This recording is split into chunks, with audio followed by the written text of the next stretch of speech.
Hello guys, this is BCP means. और आज हम कंटिन्यू करेंगे चैप्टर 1 को। और जैसा कि आपने देखा होगा, मैंने पिछली वीडियो में आपको चैप्टर 1 के पार्ट 1 और पार्ट 2 में असेक्सुअल रिप्रोडक्शन और कुछ और चीज़ें बता दी थी। इस वीडियो में हम कवर करेंगे सेक्सुअल रिप्रोडक्शन और उसके बाद कुछ सम इम्पोर्टेंट टर्म्स रह जाएंगे और इसके बाद हमारा चैप्टर जो है कंप्लीट हो जाएगा। आज हम स्टार्ट करेंगे सेक्सुअल रिप्रोडक्शन।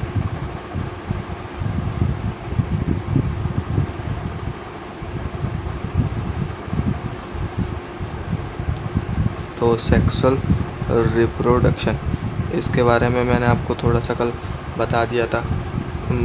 इससे पहले वाली वीडियो में मैंने आपको बता दिया कि सेक्सुअल रिप्रोडक्शन क्या है। इसके 4 मैंने पॉइंट बताए थे इम्पोर्टेंट, और इसकी डेफिनेशन बता दी थी।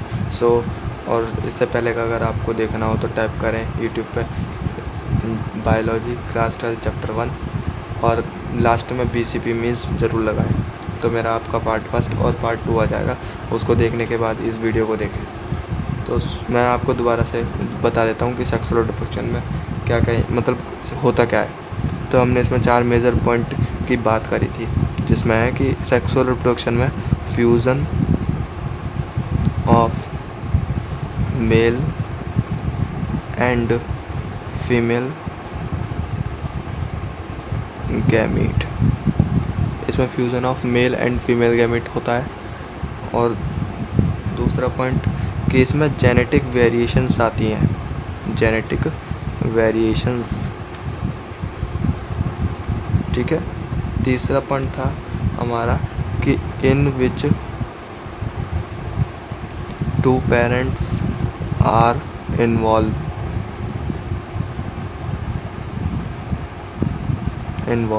हमने देखा था असेक्सुअल रिप्रोडक्शन में जो है 1 पेरेंट से भी रिप्रोडक्शन हो सकता था, पर इसमें 2 पेरेंट्स नेसेसरी होते हैं फॉर रिप्रोडक्शन करने के लिए।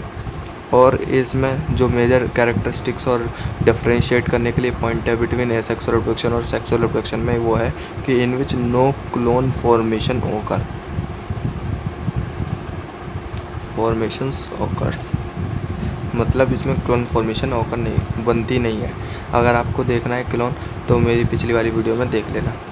अब हम इसकी बात कर लेते हैं डेफिनेशन की। तो इसकी डेफिनेशन यहाँ लिख देता हूँ मैं।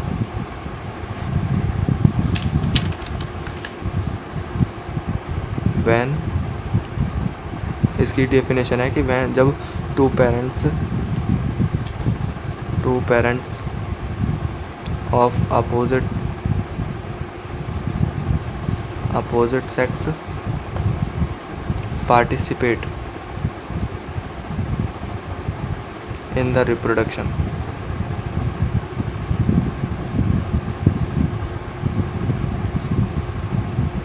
process and also involve fusion of male and female gamete, it is called sexual reproduction। इसे हम सेक्सुअल रिप्रोडक्शन कहते हैं। इसका मतलब क्या है कि जब 2 parent of opposite sex organ से पार्टिसिपेट करेंगे रिप्रोडक्शन प्रोसेस में, तो और इन्वॉल्व करेंगे क्या fusion of male and female gametes, तो उसे हम कहेंगे सेक्सुअल रिप्रोडक्शन। अब इसके 3 मेजर टाइप में डिवाइड कर दिया जाता है। इसकी 3 फेज़ होती है, जिसे हम कहते हैं प्री रिप्रोडक्टिव फेज़,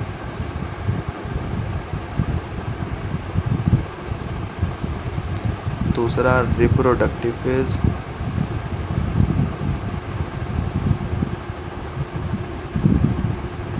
और तीसरा पोस्ट रिप्रोडक्टिव फेज़।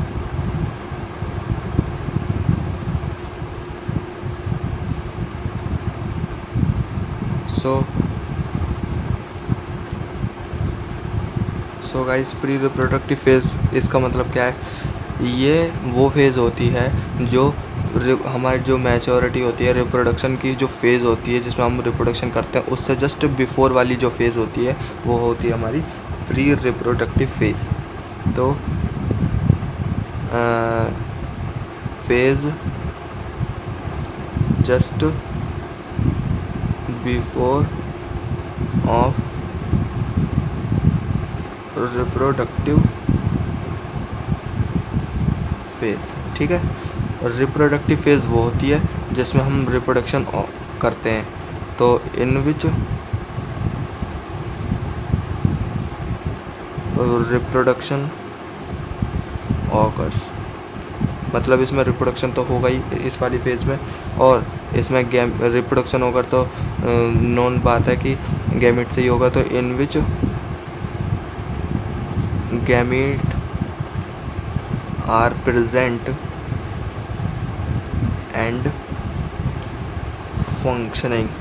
अब इसका मतलब क्या है कि gamete are present and functioning, तो इसका मतलब ये है जो मेल में जो गैमेट होते हैं वो रिप्रोडक्टिव फेज़ से पहले अब्सेंट होते हैं, बट और फीमेल में जो होते हैं प्रेजेंट होते हैं, पर फीमेल में जो प्रेजेंट होते हैं वो फंक्शनिंग नहीं करते। तो इसलिए मैंने लिखा है कि in which gamete are present और फंक्शनिंग, जब आपके गैमेट प्रेजेंट और फंक्शनिंग भी करें और तो उस फेज़ को हम कहेंगे reproductive phase. Post reproductive phase उसे कहते हैं जिसमें in which no reproduction occur, in which no reproduction occurs, मतलब ओल्ड एज में जैसे होता है, इसमें रिप्रोडक्शन नहीं होता due to extra energy loss. ठीक है, इसको हम और सेंसेशन फेज़ भी कहते हैं, सेंसेशन फेज़ भी कहते हैं, सेंसेशन फेज़। ठीक है, अब यहाँ पे एक दो टर्म आती हैं प्री रिप्रोडक्टिव फेज़ से रिगार्डेड, वो आती है फर्स्ट, एक आती है जुवेनिल फेज़। जुवेनाइल फेज़ क्या होता है तो मैं बताना चाहूँगा, it is the phase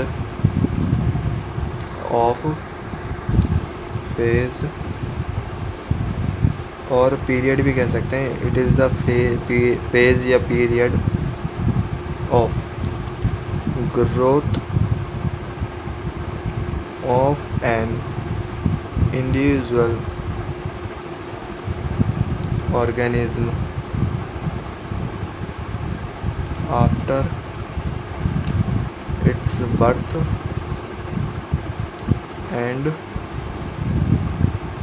before it reaches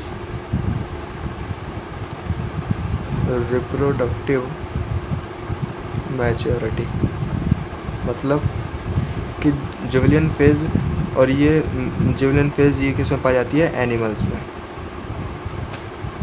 मतलब इसका मतलब क्या है, जुवेनिल फेज़ का मतलब है वो फेज़ जो हमारी रिप्रोडक्टिव फेज़ से जस्ट पहले होती है, मतलब जो बर्थ के बाद और रिप्रोडक्टिव मैच्योरिटी तक जाने तक जो इन दो इवेंट के बीच में जो फेज़ होती है उसे हम जुवेनिल फेज़ कहते हैं।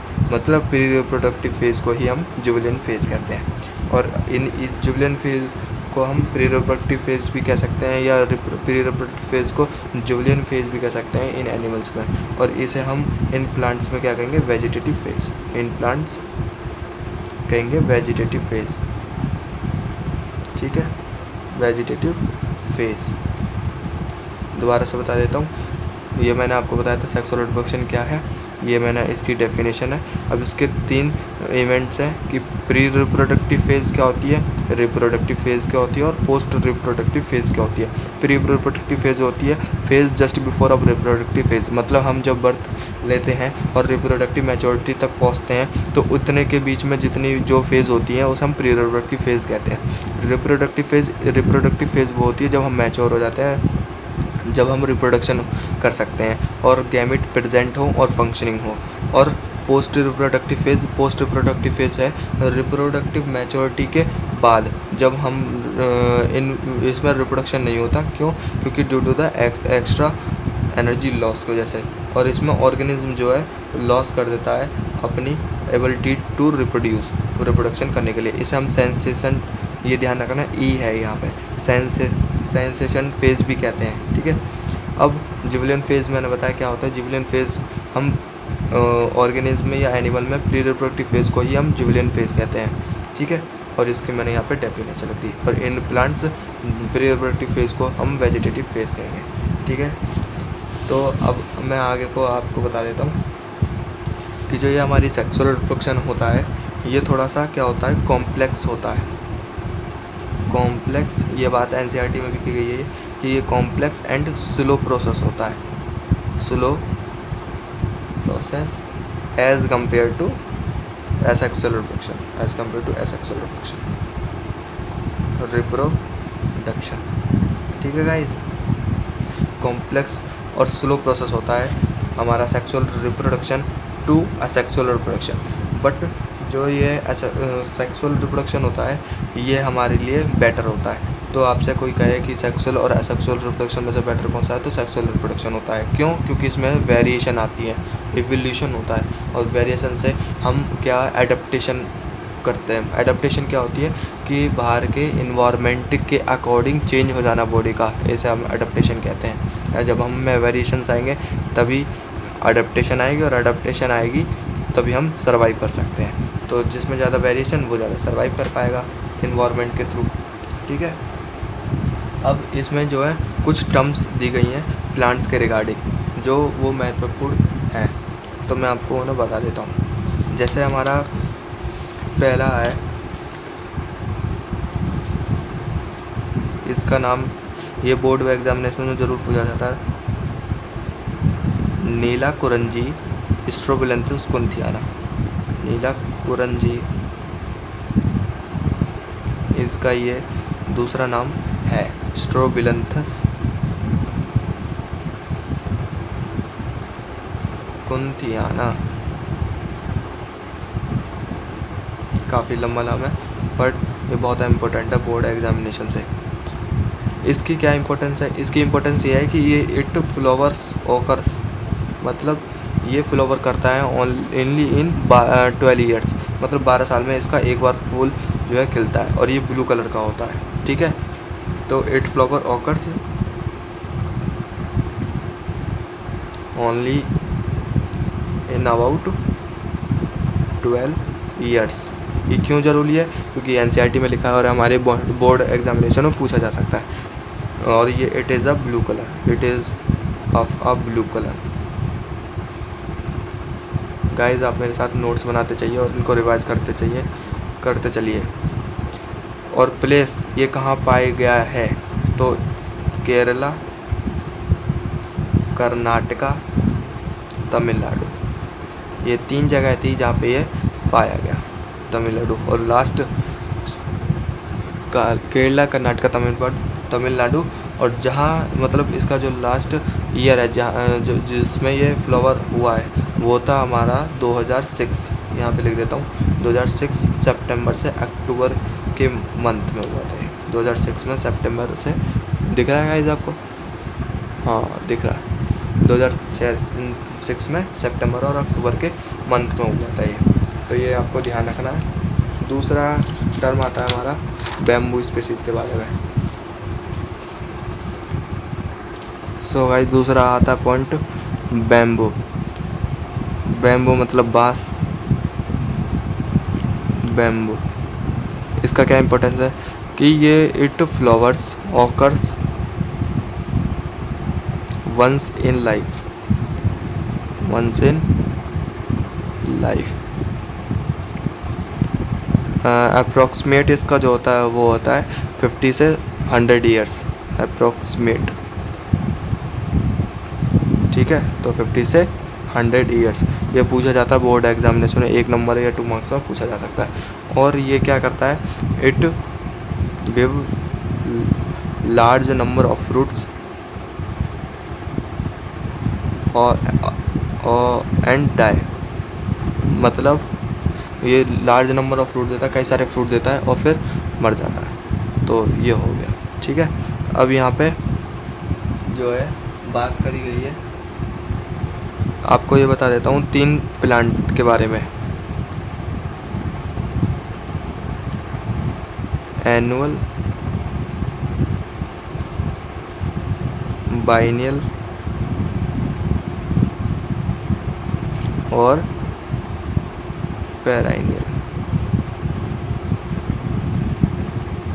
ये प्लांट्स है मेजरली, इनको डिवाइड किया गया है कुछ भागों में। तो एनुअल प्लांट्स, ये जो प्लांट है, it occurs flower only in one season. मान लीजिए कि एक सीज़न में अगर कोई प्लांट जो है एक ही बार फ्लावर खिला रहा है या एक ही फ्लावर देता है, तो उसे हम एनुअल प्लांट्स कहेंगे। ठीक है, इसका एग्जाम्पल है आपका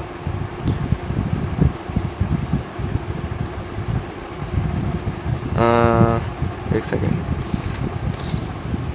हाँ, इसका एग्जाम्पल थोड़ा वैसा है तो इसलिए प्यूटनियस और कोइलस। ठीक है, और बाइनल प्लांट्स कौन से होते हैं? बाइनल प्लांट्स वो होते हैं जो it occur flowers only in 2 season, मतलब ये सिर्फ 2 सीज़न में ही जो है फ्लावर अपने खिलाते हैं। तो इसका एग्जांपल है फॉक्सग्लोव और हॉलीहॉक, फॉक्सग्लोव और हॉलीहॉक। ठीक है, और तीसरा it occurs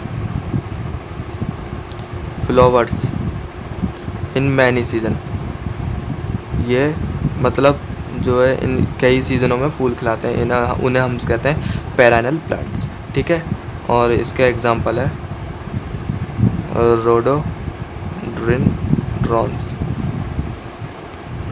and एजेलियस। So guys, ठीक है, और इसमें बोर्ड एग्जामिनेशन में एक क्वेश्चन ज़रूर पूछा जाता है कि उसका आंसर मैं बता देता हूँ, क्वेश्चन बाद में बताऊँगा, कि जो annual and biennial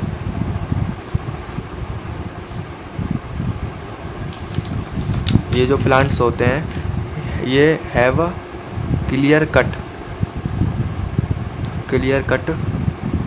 to distinguish, मतलब ये इनके जो पत्तियां होती हैं उनके क्लियर कट होते हैं to distinguish their phases, reproductive phases. मतलब एनुअल और बाइनल जो होते हैं, ये प्लांट होते हैं, इनके प्लांटों में क्लियर कट्स होते हैं जिससे हम डिस्टिंग्विश कर सकते हैं, सेपरेट कर सकते हैं इनकी फेजेस को, reproductive phase, post reproductive phase और आपका प्री रिप्रोडक्टिव फेज, इसको हम डिस्टिंग्विश कर सकते हैं। जबकि पेराइनल जो होता है, इसमें कोई क्लियर कट ऐसा नहीं होता।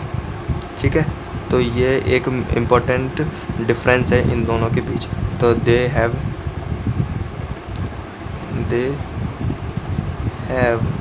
No clear cut to distinguish their reproductive phases। ये पूछा जाता है 2 से 1 मार्क या 3 मार्क्स में, तो इसलिए मैंने आपको बता दिया। ठीक है, अब यहाँ पे 2 टर्म आते हैं कि एक आता है ईस्ट्रस साइकिल और एक आता है मेंस्ट्रुएशन साइकिल।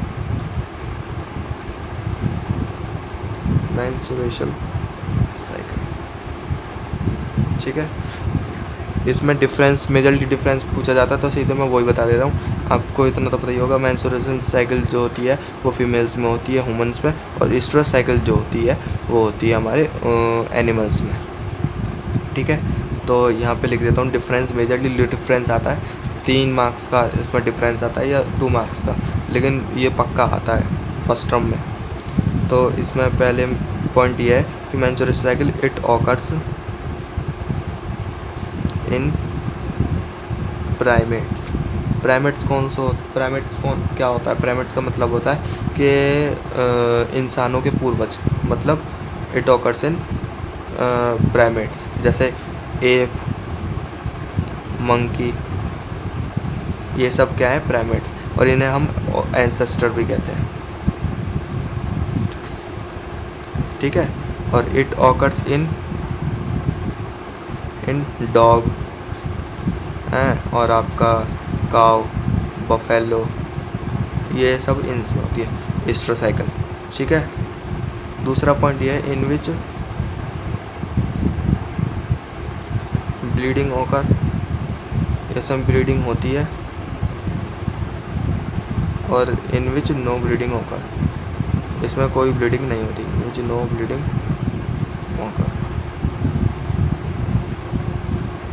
ठीक है, इसमें तीसरा पॉइंट ये है कि इस, और ये जो होती है, इसमें हम ऑर्गेनिज्म को कहते हैं seasonal breeders.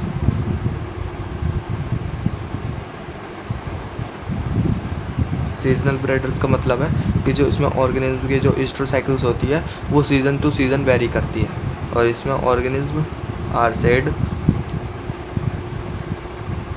Are continuous breeders. इसमें जो है ऑर्गेनिज्म जो मेंस्ट्रुएशन साइकिल होती है फीमेल के जो है एवरी मंथ में होती है एट द मैच्योरिटी, तो उसे हम इसलिए कहते हैं कंटिन्यूस ब्रीडर्स भी कहते हैं। ठीक है, बस ये इम्पोर्टेंट पॉइंट्स हैं इसमें अभी। और अब इसमें आता है events in sexual reproduction. Events in sexual reproduction मतलब जो हमने pre reproductive phase, reproductive phase और पोस्ट रिप्रोडक्टिव फेज़ पढ़ी, वो हमारी सारी फेज़ थी ये सेक्सुअल रिप्रोडक्शन की। अब इवेंट्स क्या क्या आते हैं सेक्सुअल रिप्रोडक्शन में, हमें पता है कि सेक्सुअल रिप्रोडक्शन में मेल एंड फीमेल गैमेट मिलते हैं। जब मेल एंड फीमेल गैमेट बनाएंगे तो जाइगोट बनेगा। जाइगोट जो बनेगा तो उस जो फर्टिलाइजेशन है मेल एंड फीमेल गैमेट का, जाइगोट बनाएगा और जाइगोट से एम्ब्री बनेगा। तो उसी में हम डिस्कस करेंगे कि क्या क्या इवेंट्स आते हैं इन द फर्टिलाइजेशन। तो यहाँ पे हम मेजरली देखते हैं कि यहाँ पे गाइस दिख रहा है, पहला आता है pre fertilization event. Pre fertilization events मतलब फर्टिलाइजेशन होने में जो पहला इवेंट है वो कौन सा है, वो है प्री फर्टिलाइजेशन इवेंट। तो फर्टिलाइजेशन होने के लिए पहले इवेंट क्या होना चाहिए, पहला होना चाहिए कि गैमेट ट्रांसफ़र,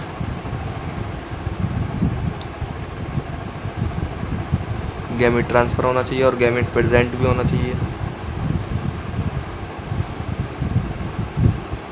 गैमेट फॉर्मेशन,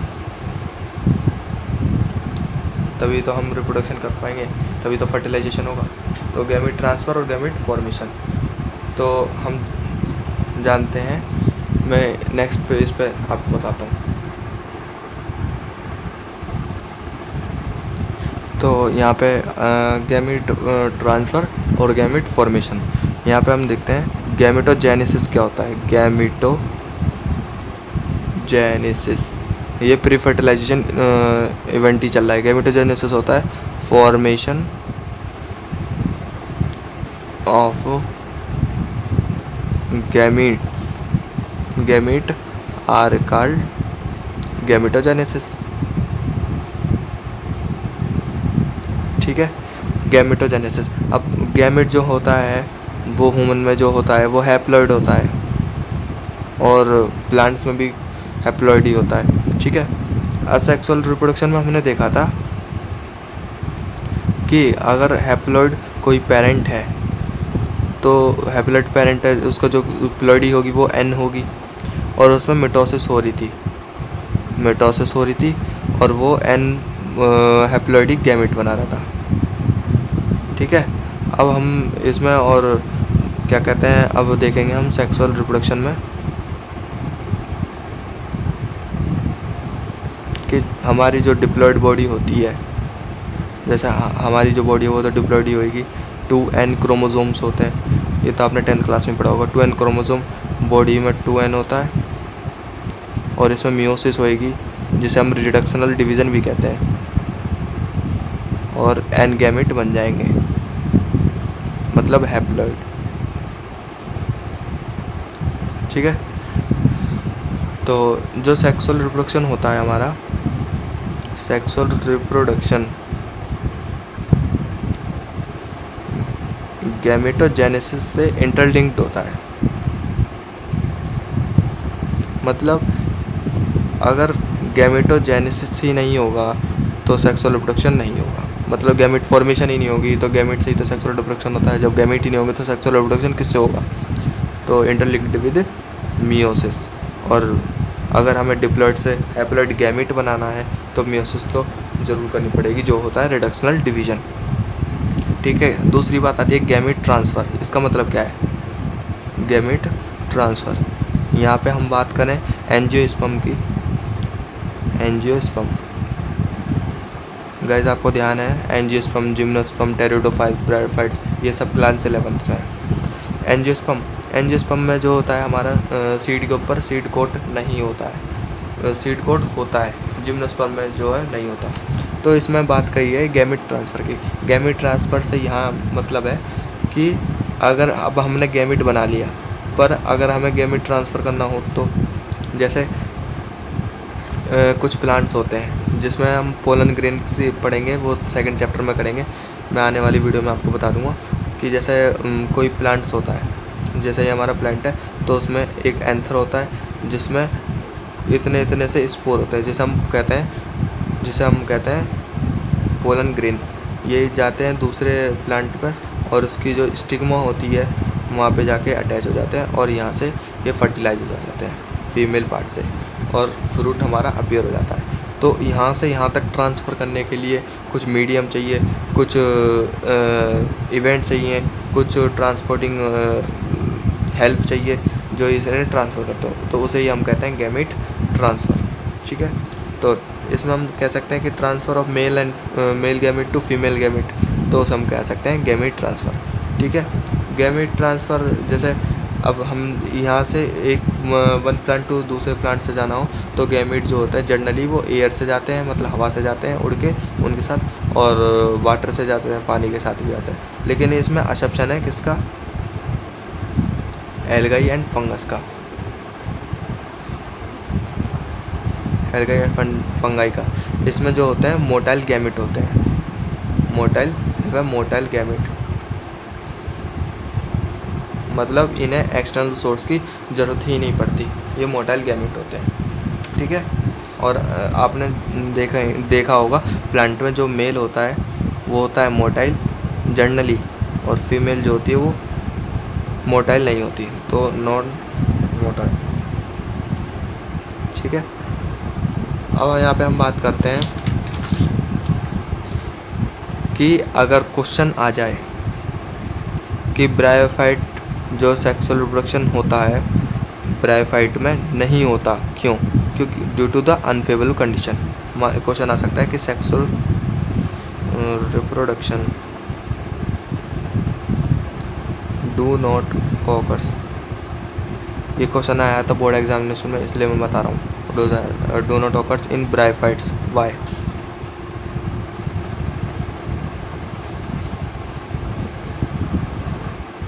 तो क्वेश्चन हमारा sexual reproduction do not occur in bryophytes, मतलब ब्रायोफाइट्स में जो है सेक्सुअल रिप्रोडक्शन नहीं होता। तो हमने यहाँ पे बात करी गैमेट ट्रांसफ़र की। गैमेट ट्रांसफ़र मतलब मीडियम जो गैमेट ट्रांसफ़र करवाए। हम देख सकते हैं यहाँ पे इसलिए नहीं होता सेक्सुअल रिप्रोडक्शन क्योंकि इसमें absence of transporting medium, absence of transporting medium. जो ब्रायोफाइट होता है वो जनरली वाटर के थ्रू जो है अपना रिप्रोडक्शन करता है। एक जगह से दूसरी जगह जो पोलन ग्रेन जाते हैं वो वाटर के थ्रू जाते हैं। लेकिन अब्सेंस ऑफ ट्रांसपोर्टिंग मीडियम, अगर वहाँ पे वाटर ही प्रेजेंट नहीं होगा तो ट्रांसपोर्ट कैसे होगा गैमेट? तो इसलिए अब्सेंस ऑफ ट्रांसपोर्टिंग मीडियम तो will cause the sexual do not occur sexual reproduction in bryophytes. ठीक है, तो गैमेटोजेनेसिस हमने बताया कि फॉर्मेशन ऑफ गैमेट। ठीक है, अभी फॉर्मेशन ऑफ गैमेट किससे होगी? तो ये डिप्लॉइड सेल से होगी, जो होती है 2n होगी, और डिप्लॉइड सेल को ही हम हमारे बॉडी में जो होती है उसे हम कहते हैं मियोसाइट। क्या कहते हैं इसे हम? मियोसाइट। मियोसाइट जो होती है हमारी मियोसाइट जो होती है हमारी मदर सेल होती है which divides to form gamete. जो फर्स्ट सेल होती है डिप्लॉइड हमारी वो होती है जाइगोट, बट जो मदर सेल होती है वो ये भी डिप्लॉइड होती है, और ये सेल डिवाइड करके क्या बनाती है? गैमेट हमारी बॉडी में।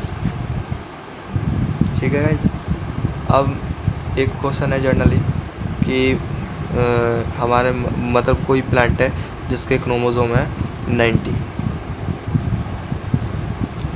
जिसके 2n क्रोमोसोम है 90, तो उसके गैमीट बताइए कितने होंगे। तो हमने जनरली पढ़ा कि गैमीट जो होता है हमारा हैप्लॉइड होता है,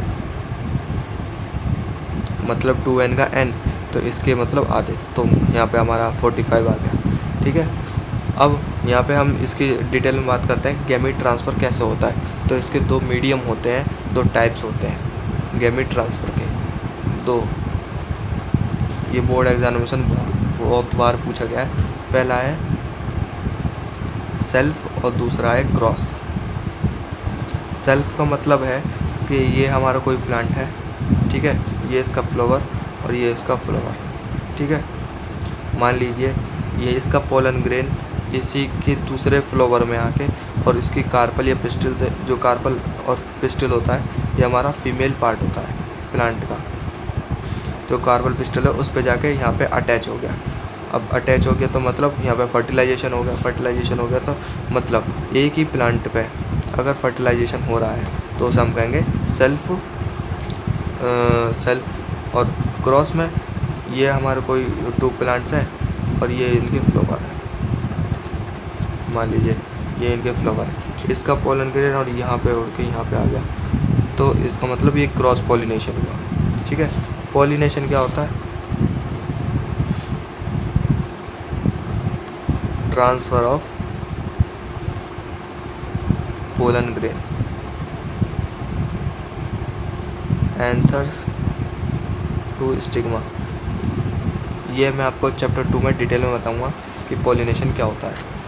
फ़िलहाल यहाँ पे आप एग्जाम्पल के थ्रू समझ लीजिए। इसे हम सेल्फ पॉलिनेशन कहते हैं और क्रॉस पॉलिनेशन कहते हैं।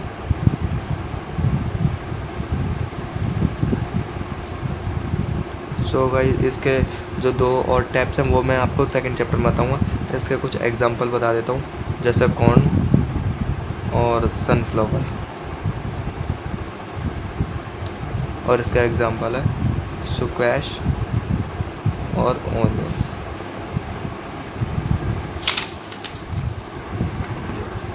अब इसमें 2 टर्म्स और आती हैं, एक आता है मोनोसियस। मोनोसियस क्या होता है? मोनोसियस प्लांट्स कौन से होते हैं? ये भी बोर्ड एग्जामिनेशन में बहुत बार पूछा जाता है गाइस, इसे ज़रूर कर लेना जो मैं बता रहा हूँ। मोनोसियस क्या होता है कि ये हमारा कोई प्लांट है, मान लीजिए ये मोनोसियस है, इसे हम बाइसेक्सुअल भी कहते हैं।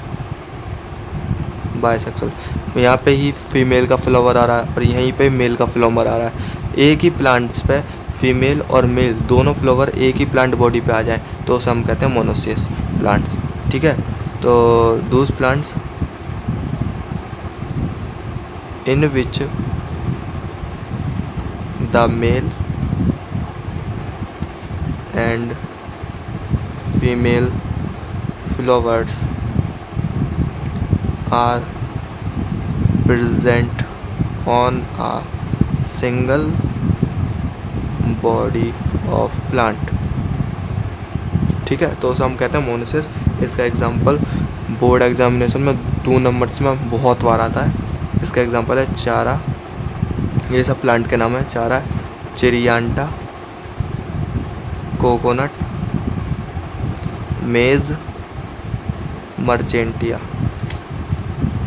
चारा, चिरियाटा, कोकोनट, मेज और मर्चेंटिया और कुकुरबिटा, ये सब इसके एग्जांपल्स हैं। डाइसियस क्या होता है? डाइसियस होता है डाइसियस प्लांट, डाइसियस।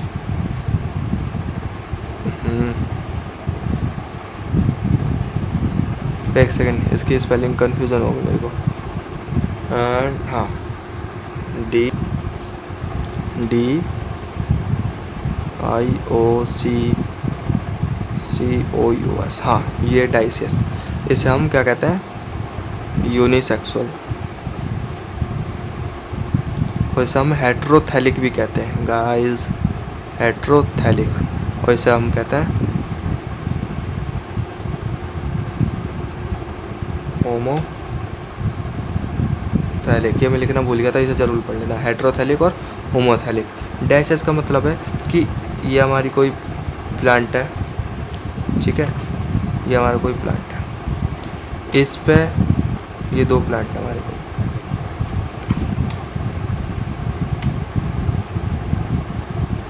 ये ऐसे टेढ़ा बेढ़ा बन गया, ये हमारे 2 प्लांट है, ठीक है, ए एंड बी। इस पे जो है मेल फ्लावर है और इस पे फीमेल फ्लावर है, मतलब मेल और फीमेल फ्लावर इस बार प्रेजेंट होंगे अलग अलग प्लांट्स पे। तो दूस plants in which the male and female flowers are present on a different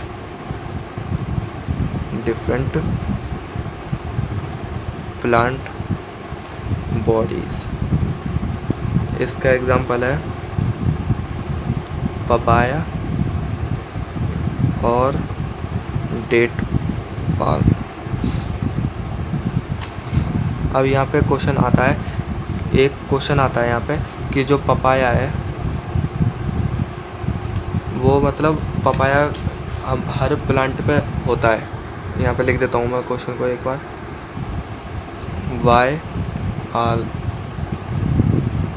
papaya leaves flowers but fruit comes on few papaya plants. ये क्वेश्चन आता है, ये 3 मार्क्स में आया था क्वेश्चन, मुझे ध्यान है। तो इसका मतलब क्या है, इसका क्वेश्चन का मतलब ये है कि जो पपाया का जो फ्लावर होता है वो हर प्लांट पे आता है, लेकिन जो उसका फ्रूट है पपाया है वो किसी किसी प्लांट पे आता है। ऐसा क्यों? तो हम सब जानते हैं कि फ्लावर, ये जो पपाया है वो डाइसियस प्लांट है। डाइसियस मतलब फीमेल पार्ट अलग और मेल पार्ट अलग अलग प्लांट पे होगा। जहाँ पे फीमेल फ्लावर होगा जिस प्लांट पे, वहीं पे फर्टिलाइजेशन होगा, क्योंकि मैंने आपको बताया पहले कि जो मेल गैमेट होता है वो मोटाइल होता है और फीमेल गैमेट मोटाइल नहीं होता। तो फर्टिलाइजेशन किस में होगा? फीमेल फ्लावर पे। और जहाँ पे फर्टिलाइजेशन टेक प्लेस होगा, तो आप सब जानते होंगे जो ओवेरी होती है, ओवेरी वो कन्वर्ट हो जाती है फ्रूट में, ओव्यूल कन्वर्ट हो जाता है सीड में। तो फ्रूट अपीयर उसी जो है प्लांट पे होगा जिस पे फीमेल फ्लावर होगी। तो इसका आंसर यही है कि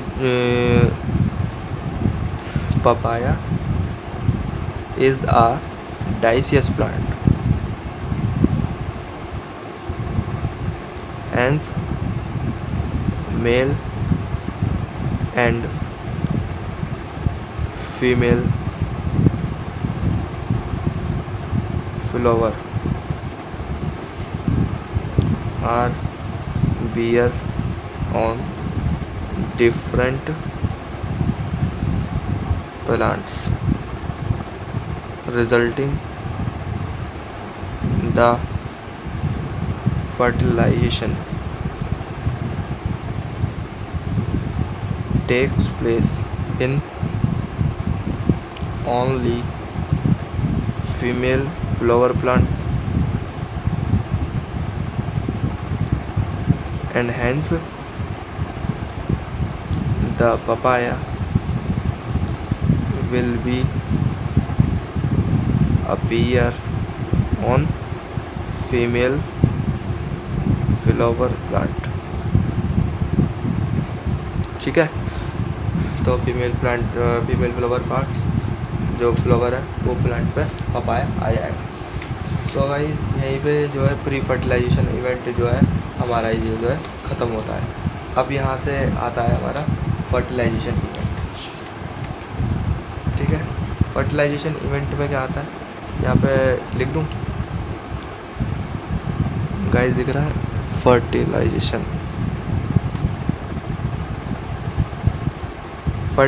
हम जैसा हम सब जानते हैं कि फर्टिलाइजेशन क्या होता है, fusion of male and female gamete, fusion of male and female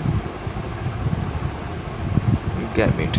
मतलब जो प्री फर्टिलाइजेशन इवेंट था इसमें हमने पढ़ा कि गैमेट ट्रांसफ़र और गैमेट फॉर्मेशन कैसे होती है। इसमें हम पढ़ेंगे कि fusion of male and female gamete तो हो गया, फर्टिलाइजेशन हो गया।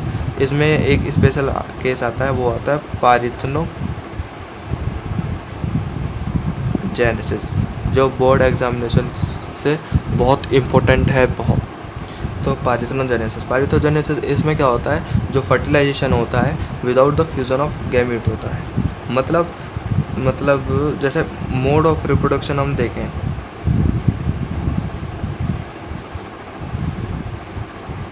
मोड ऑफ रिप्रोडक्शन एक तो होता है complete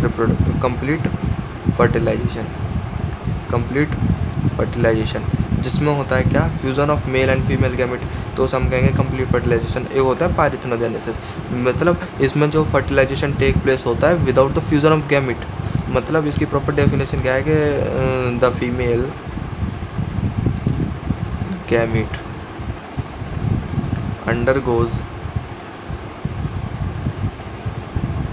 undergoes development to form new organism without fertilization called parthenogenesis। Guys ये एग्जामिनेशन में बहुत बार पूछा जाता है, ये तो पूछा जाता है। इसका एग्जांपल मैं बता देता हूँ, यहाँ पे लिख देता हूँ। इसका एग्जांपल है, कई सारे एग्जांपल है इसके, रोटीफर, और हमारी जो एनसीईआरटी में वो है हनी बी, ठीक है, हनी बी का मेल का। और यहाँ पे हम टर्की बर्ड भी ले सकते हैं, टर्की बर्ड, ठीक है, टर्की बर्ड, हनी बी, ये सारे जो हैं इसके पारिथेनोजेनेसिस के एग्जांपल्स हैं, ठीक है। तो इसको डिस्कस करते हैं। तो पारिथेनोजेनेसिस इसमें क्या होता है, जो हमारी हनी बी होती है, वो 2n होती है, डिप्लॉयड होती है, फीमेल, ठीक है। इसमें ये क्या करती है, ये 2 हैप्लॉइड गैमेट प्रोड्यूस करती है, और इसमें पारिथेनोजेनेसिस होता है, पारिथेनोजेनेसिस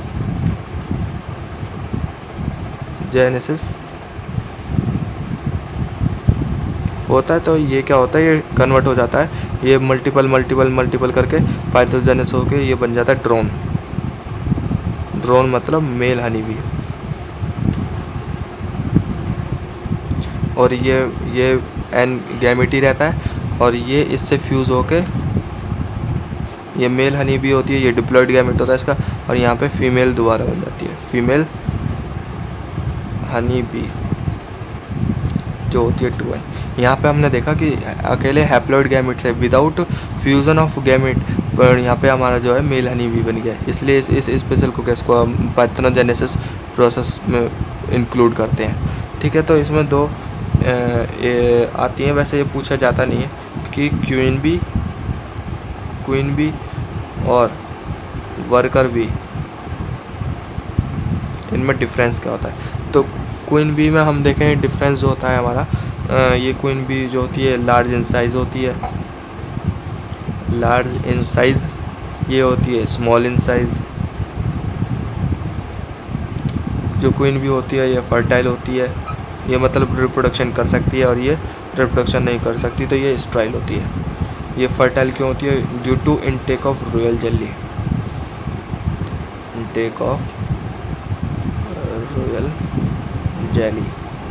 और ये do not intake of royal jelly, तो इसलिए जो ये होती है ये स्टेराइल होती है, ठीक है।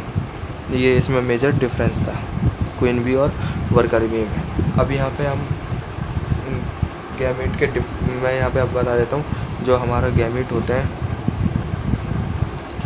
ये भी 3 टाइप्स के होते हैं जनरली। एक पहला होता है होमोगैमेट, मतलब in which the male and female gamete are similar. मतलब मॉर्फोलॉजिकली हम देखें, होमोगैमेट में क्या होता है, जो हमारे मेल और फीमेल गैमेट होते हैं वो मॉर्फोलॉजिकली जो होता है सिमिलर होता है। इसका एग्जांपल है स्पाइरो गायरा और क्लेमिडोमनास। ठीक है, फिर आता है हमारा हेट्रोगैमेट। हेट्रोगैमेट में क्या होता है कि मेल और फीमेल जो गैमेट होते हैं वो सिमिलर नहीं होते मॉर्फोलॉजिकली। तो in which the male and female gametes are not similar morphologically।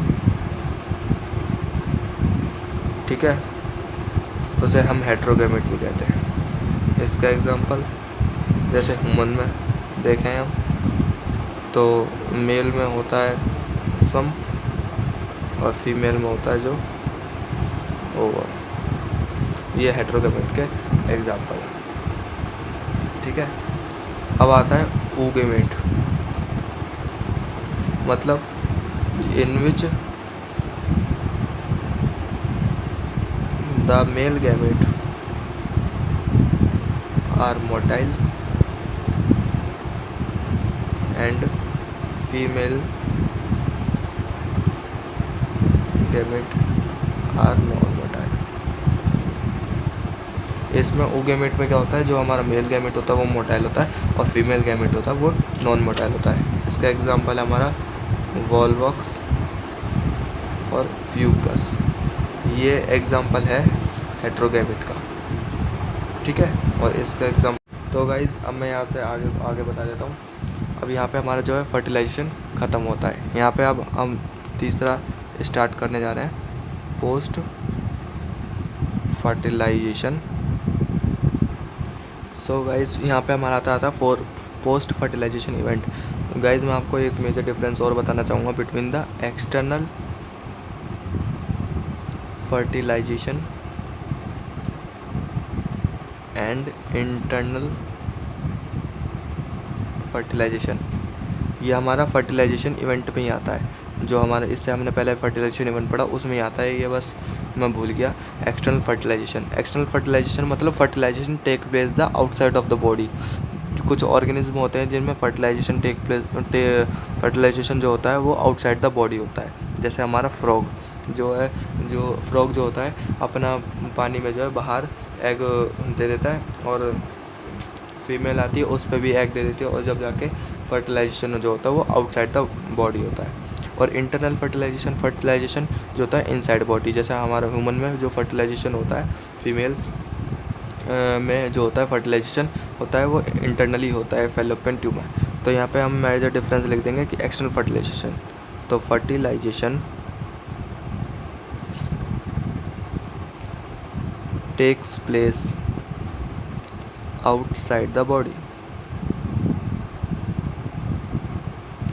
और इसमें fertilization takes place inside the body.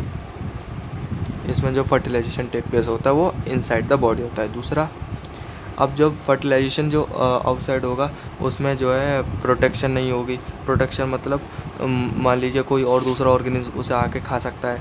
जैसे फ्रॉग के जो एग होते हैं वो फिशेस खा जाती हैं। तो in which no protection against predators मतलब शिकारी। और दूसरा, इनमें मोर प्रोटेक्शन होती है, more protection against the predators. जो फीमेल में कोई ऑर्गेनिज्म जा तो सकता नहीं है इसको डिस्ट्रॉय करने, फर्टिलाइजेशन जाएगा और जो बनाया हमारा फर्टिलाइजेशन से उसको डिस्ट्रॉय करने के लिए, तो इसमें प्रोटेक्शन ज़्यादा होती है। इसमें जो न्यूट्रिएंट की सप्लाई होती है, न्यूट्रिएंट सप्लाई इम्प्रॉपर होती है। इम्प्रॉपर मतलब प्रॉपर सप्लाई ऑफ न्यूट्रिशन जो है नहीं मिलती है एक्सटर्नल फर्टिलाइजेशन वाले को, और इसमें प्रॉपर सप्लाई ऑफ न्यूट्रिशन मिलती है। Proper supply of nutrition through the placenta. Female हमारी जो होती हैं फीमेल, उनमें थ्रू द प्लेसेंटा जो होती है प्रॉपर सप्लाई ऑफ न्यूट्रिशन मिलते हैं। चौथा, it is a better mode, it is a better mode, it is a not a better mode of fertilization. मतलब ये बेटर मोड नहीं है फर्टिलाइजेशन का, और ये जो है बेटर मोड है फर्टिलाइजेशन का। तो it is a better mode of fertilization. ठीक है, इसका एग्जांपल मैं लिख देता हूँ यहाँ पे फ्रॉग, और इसका एग्जांपल लिख देता हूँ ह्यूमंस। ठीक है गाइस, तो अब यहाँ से हम स्टार्ट करते हैं तीसरा, पोस्ट फर्टिलाइजेशन इवेंट्स क्या होते हैं।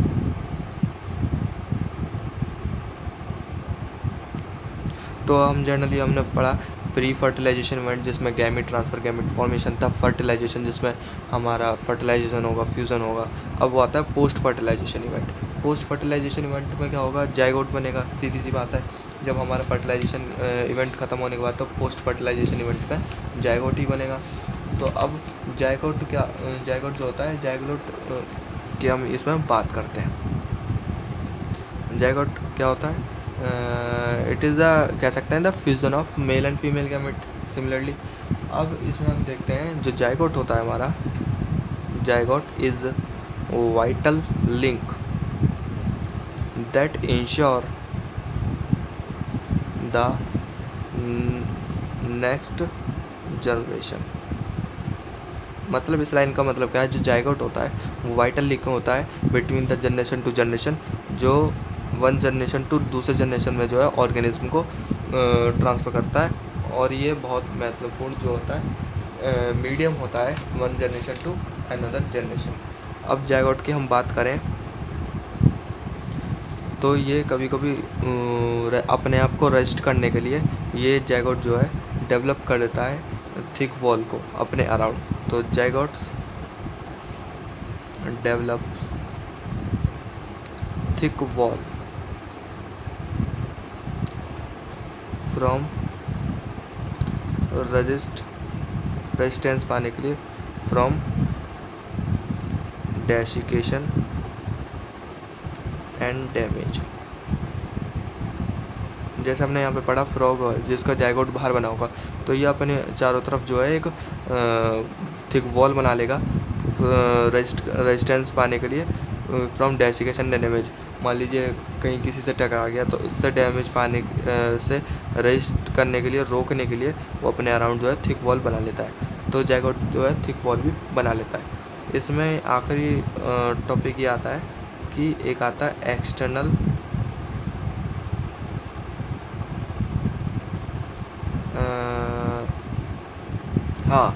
ये नहीं, ये था ओवीपेरस ऑर्गेनिज्म होते हैं कुछ एक और होते हैं ओवीपेरस ऑर्गेनिज्म। ओवीपेरस ऑर्गेनिज्म कौन से होते हैं, जो दे लेड एग्स, मतलब जो अंडे देते हैं उन्हें हम कहते हैं ओवीपेरस ऑर्गेनिज्म। जैसे आप सब एग्जांपल बता सकते हो ओवीपेरस एग्जांपल के, जैसे हैन,